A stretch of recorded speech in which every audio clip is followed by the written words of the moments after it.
Hi guys! Magandang gabi! Welcome back po dito sa Gandara SRU channel for showbiz update. Andito na naman nga po akong muli nagbabalik. Ang nagmamaganda ninyo kachismosang Kim Pao, wala na pong iba.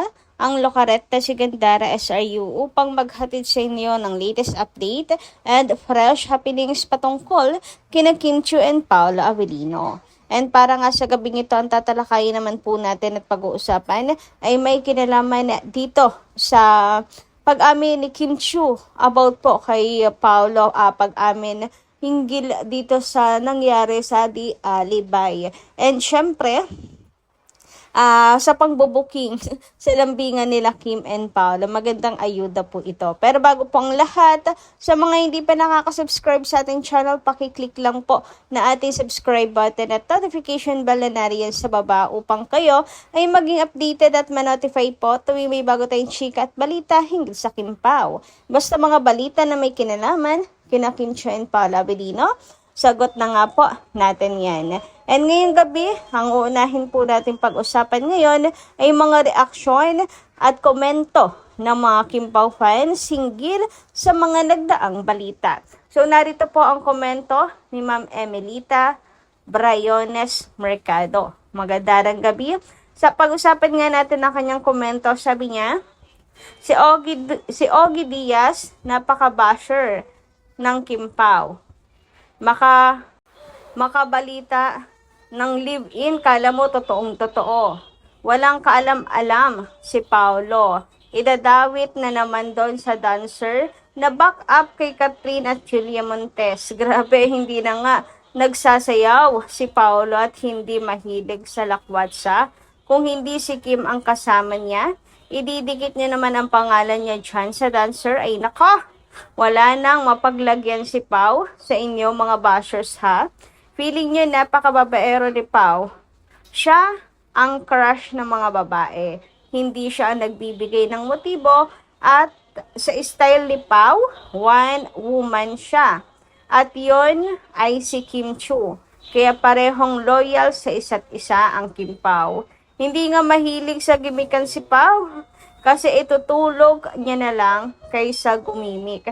And alam niyo, yan ang isa sa pinaka nagustuhan ko sa ugali ni Paolo Avellino. Yung hindi siya nakakatagal sa galaan, sa gimmick o sa inuman, yung mga ganyang party, kahit po special occasions, may kasalan, birthday yan, hindi siya nakakatagal. So, lalo na siguro kung mga club-club yan, ay baka nga hindi po tumutungtong si Paolo Avellino doon, di ba? So, paano nila masasabing womanizer, babaero, and basta kung ano-ano pa man po kay Paolo Avellino. No? So, yan ang isa sa magandang katangian ni Paolo na lagi siyang si pauwi.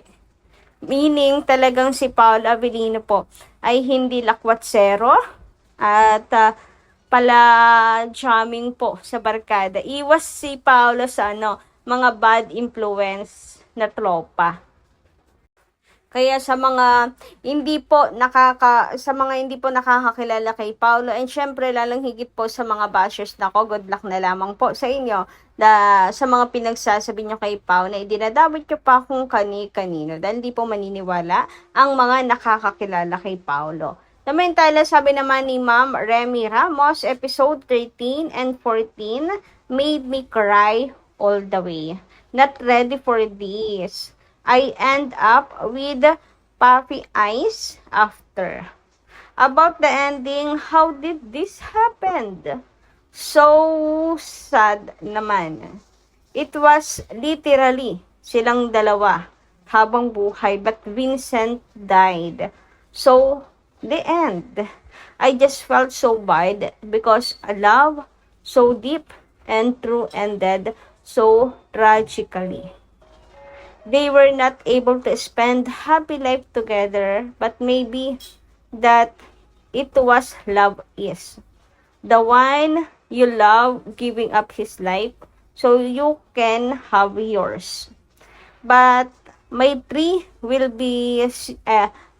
there will be season 2 because prime on Introsed Season 1. Nako, sana nga. Pero paano magkakaroon ng Season 2 kung wala na po ang character ni Vincent? Pero na lang kung magagawa nila ng paraan.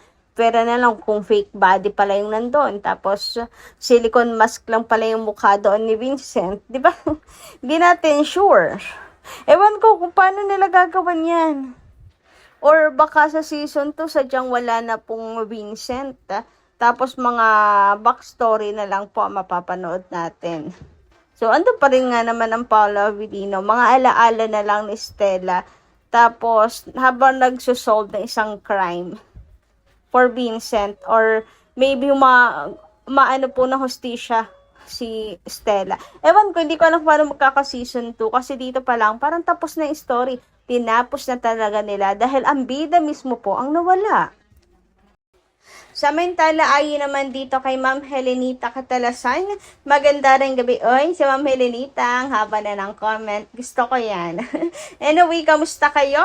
And advance Merry Christmas sa inyong lahat. Sabi ni Ma'am Helenita dito, hello Gandara from Paris, France. Napanood ko na yung The Alibay. Nakakayak Gandara. Magdiyosawa na ang Kim Pao dahil civil married na ang Kim Pao. Naniniwala ako sa Gandara at huwag mo nang basahin ang mga comment na negatibo. Dahil nakakainis.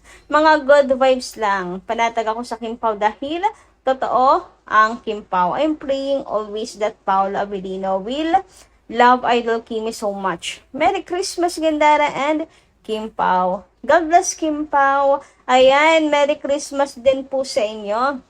And grabe, no? Nakakaiyak talaga yung ending nitong The Alibay.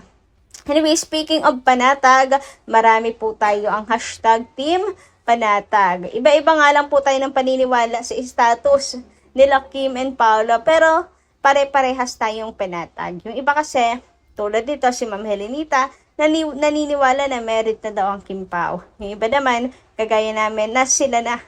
And yung iba ay naniniwalang hoping na sagutin na daw ni or manligaw na wag na magkahiyaan yung Kim Pao. Ganyan. Pero hashtag Team Panatag. Nasa isang layunan lang tayo. Ipag-pray po na sa kasalan talaga matuloy at happy ending ang Kim Pao. Anyway, advance Merry Christmas sa lahat and Happy New Year. Hope maging maganda po ang inyong Pasko. Dumako naman tayo ngayon dito sa pinakasentro ng ating update po ngayong gabi. Nako, ito na nga pong ipinagtapat ni Kim Chiu sa The Alibay. Grabe. Si Kim, pati po, naiyak din siyang tunay. Naiyak siya sa naging ending. So, bakit daw pati siya naiiyak? Kasi makatotohanan yung acting nila dito. So, congratulations Team The Alibay, congratulations Kim and Paolo, napakahusay nyo. And sino ba namang hindi maiiyak, diba? Sinong hindi po madadala sa eksena na to? Grabe, tagos, sakit sa puso ng ending. Hanggang ngayon, talagang marami pa rin pong hindi nakaka-move on. Pinag-uusapan po ang naging ending. Maganda na nabuo yung family ni family ni Stella. Ngunit, subalit tatapwat, ang kapalit naman ito ay isang napakasakit na kapalit, ang buhay ni Vincent. So, hindi pa rin buo si Stella. Grabe yung pinagdaanan niya, ang dami, no? Isa ito sa pinakamasakit kung kailan siya nakaramdam ng tunay na pagmamahal, natanggap talaga yung buong pagkatao niya and all. Nawala na naman. 'Di ba? Nawalan na naman siya ng mahal. Lagi siyang nawawala. Naalala ko na naman si na yung kanyang character sa May Love Will Make You Disappear, nakakaloka. Samantala, narito naman po ang pambubuking ni Direk Jo sa Kim Pao. Ito po ang kanyang patrivia sa sa taping nila ng The Alibay, kung saan ang lambingan nga po ng Kim Pao mas si Paolo Avellino yung naglalambing kay Kim Chur. May mas talaga si Pao kay Kim, 'di ba? Siya yung deeply in love. Hindi tulad na sinasabi ng mga bashers na si Kim lang naman daw yung in love at naghahabol na halatang halata. Which is, ang katotohanan sa likod ng camera is si Pao, kitang-kita. At marami pong nagpapatunay. Sabi dito, trivia, mahilig tuksuhin at i-poke, hawakan ni Pao ang puson ni Kimi May. Pag napapansin niya na medyo meron siya, bulge. Kasi, may period siya that day. So, sabihin niya, laki ng tiyan mo. Kakakain ng chichirya. Pero meron talaga siya. Kaya may konting puson. Smile pa, smid lang kay Mimi. Diba?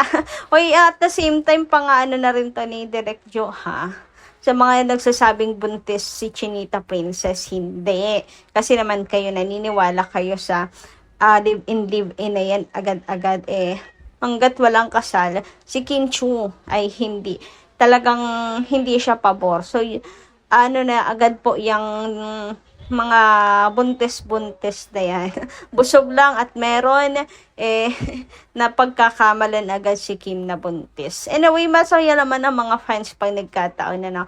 Pero ito yung katotohanan po sa likod ng malaking tiyan ni Kimi.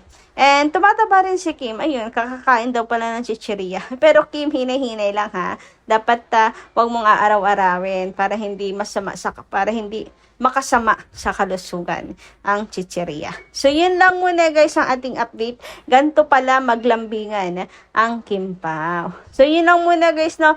Maraming salamat po sa inyong pakikinig at kita-kits po muli sa susunod na lang po natin na chika. Maraming salamat and ingat kayo palagi.